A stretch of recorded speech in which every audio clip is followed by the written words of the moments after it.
So, last car before I'm going to the lunch break. This is the CLS 55 AMG. When this car came out, I found it butt ugly. But nowadays, I find it really sexy. It's based on the chassis of the E-Class, so the W211 if I'm not mistaken. But well, when there stands AMG, it's not a cheap car, so this is for sure not a cheap car to maintenance. Perhaps a little bit cheaper than an S-Class, but yeah, this is the so-called S-Class coupe with 4 doors.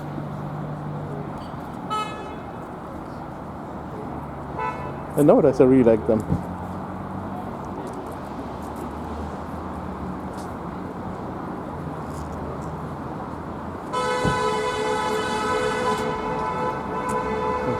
What honk is doing that?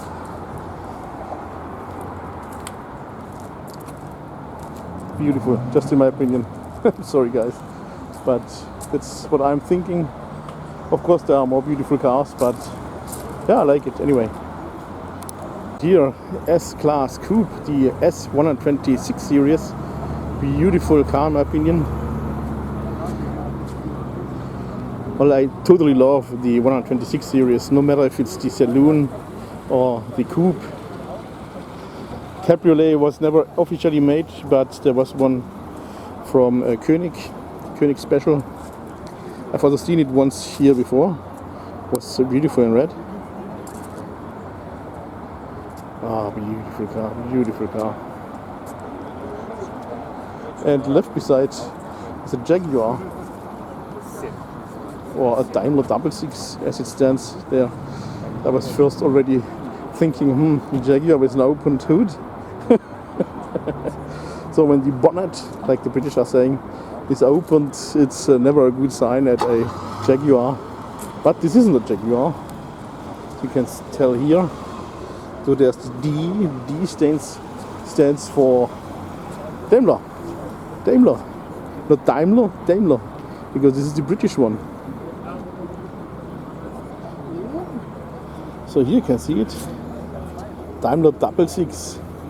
So we have here 6 and there 6. So it's a double pack. It's currently on sale at Otto Chrome without the E at the end, .de. Don't want to dream it to drive it. It's kind of looking like it's a long wheelbase, I would say. And seeing this big rear window. Yeah, long wheelbase. Loving this Union Jack pillow. So back then, only one. The other side doesn't have a fuel flap.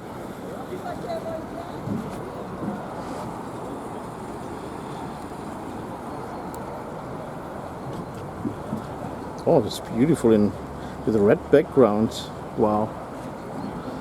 And here, beautiful. I like it. But of course I also like this one here. 280 SE. It's a W116. S-Class.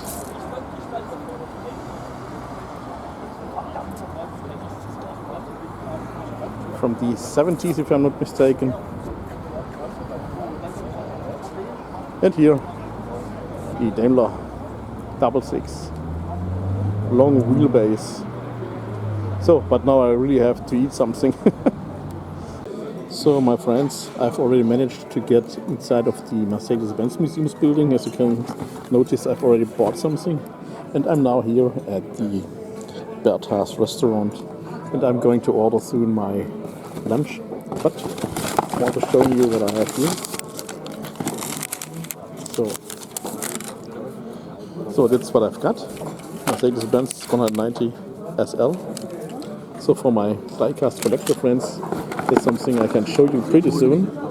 And this Mercedes-Benz 600, also beautiful. But well, now let me order at the Bertha's restaurant. So my stuff has arrived. So here's a beer, half a liter. So this is a wheat beer, different than a normal beer, tasting a little bit different. So maybe not everyone will like it. But here's the Bertha's burger. I've ordered with the bacon, you can see here, and the cheese, and French fries. And we have ketchup and mayonnaise. That's for the French fries. So yeah, have a good meal. I will have it.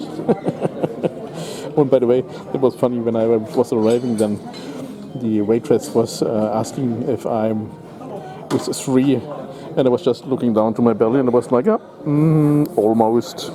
But she was just mistaking me with another guy who was coming with his family, and I took it easy. I'm funny. Anyway, guys, I have a great meal now, and if you're hungry now, I'm sorry, but So, still eating my lunch. As you can see here, mayonnaise and ketchup on top of the fries. And here, take a look at this patchy. Oh, delicious, I can tell you. So, I just had my lunch here at Bertha's restaurant, which is in the ground zero. So, there also is, so usually here's a free expo, free exhibition. Well, there's just other stuff in this year. But maybe next year or maybe next week, I'm thinking they're changing again. So here's the park deck where I was 2 weeks ago filming the cabriolets. So, and here standing in the museum and shop. So here's the shop. You can see the shop with, of course, more diecast model cars. You can see there. So here's a little. Not diner or something, just you're getting some snacks, and here's the restaurant. So just in case you want to see it and you want to eat your burger there as well, and I'm really full. And I'm a big guy, as I'm always telling, big belly. So like, are you the one with for 3? Yes, almost. Then you have to go there. So here are also the escalators. So here's still the shop. And what is this? So, how do you want to travel in the future? So this is the current exhibition. Not too interesting to me, but you can see the escalators. So next floor you can get the tickets, and I can advise you get the online tickets at such days as today, because when it's Museums Day, then people are coming to here a lot to visit the museum. And today I'm also noticing that we have today a lot of English-speaking people here, especially American English. But once again here, so here's the shop. And I can also tell you when you are in the search for a loo, there's also one here just at the snacks, just right beside. That's where I'm usually going because it's the one with the smallest waiting line. So and here once again the B55. I filmed this one also 2 weeks ago, and I was noticing that there's a lot of interest about this car.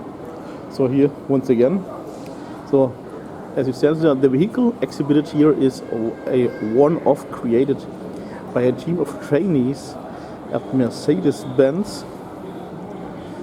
The trainees successfully implemented the plant manager's idea to build a special vehicle based on the B-Class, installing the drivetrain from an E500 with a 5.5 liter V8 in this B-Class from model series 245. So last time I was telling you, I don't know what the V245 is, but it is actually this car. So the Pampers Bomber, like I was calling it. Well, kind of a minivan, well, very compact.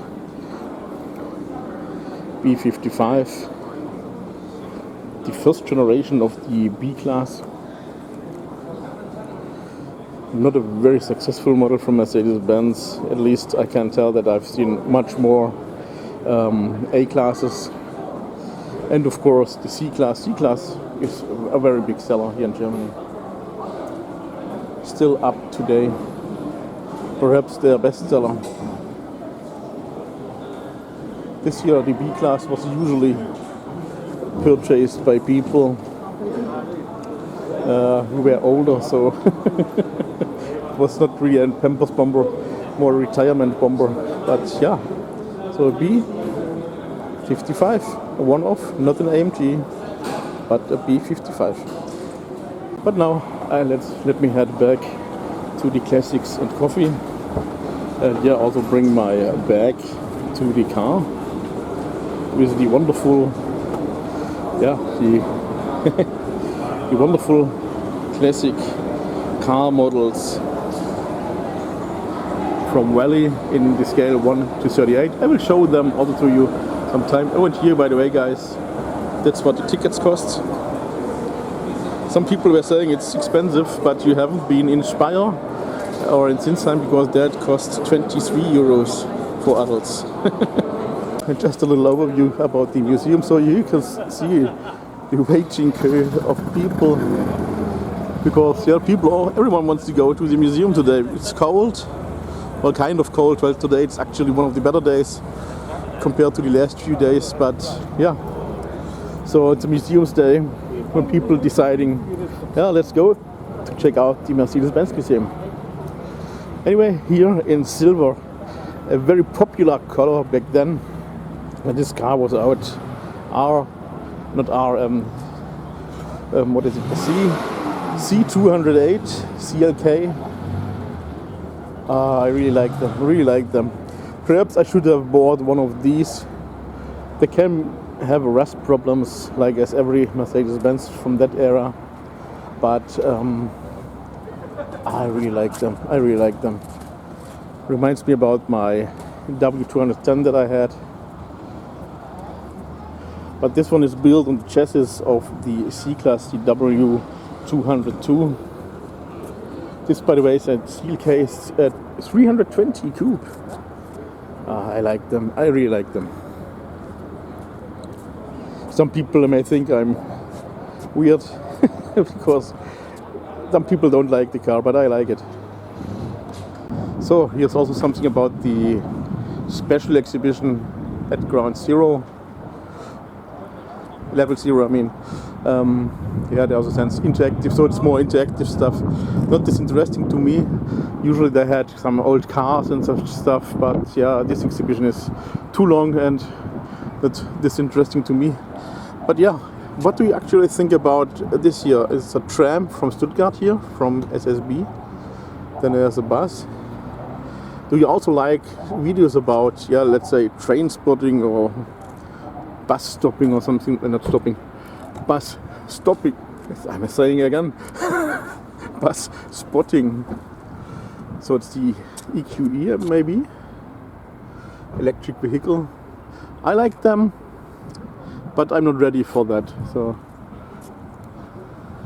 yeah, and here, as I told you, so Eintritt frei means free entrance, so you don't need a ticket when you're going to the ground level.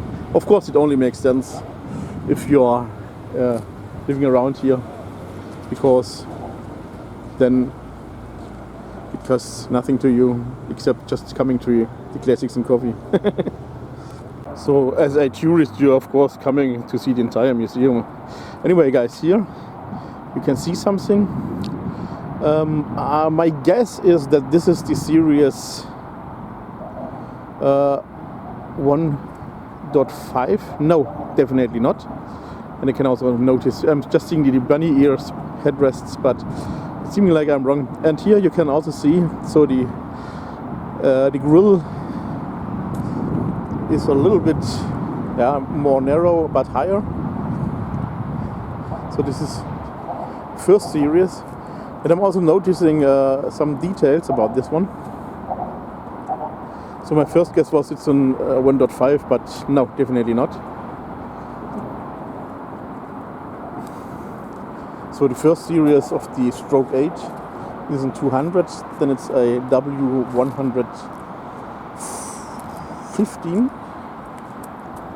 Maybe it's 114, but we'll see it in the chapter. Beautiful car.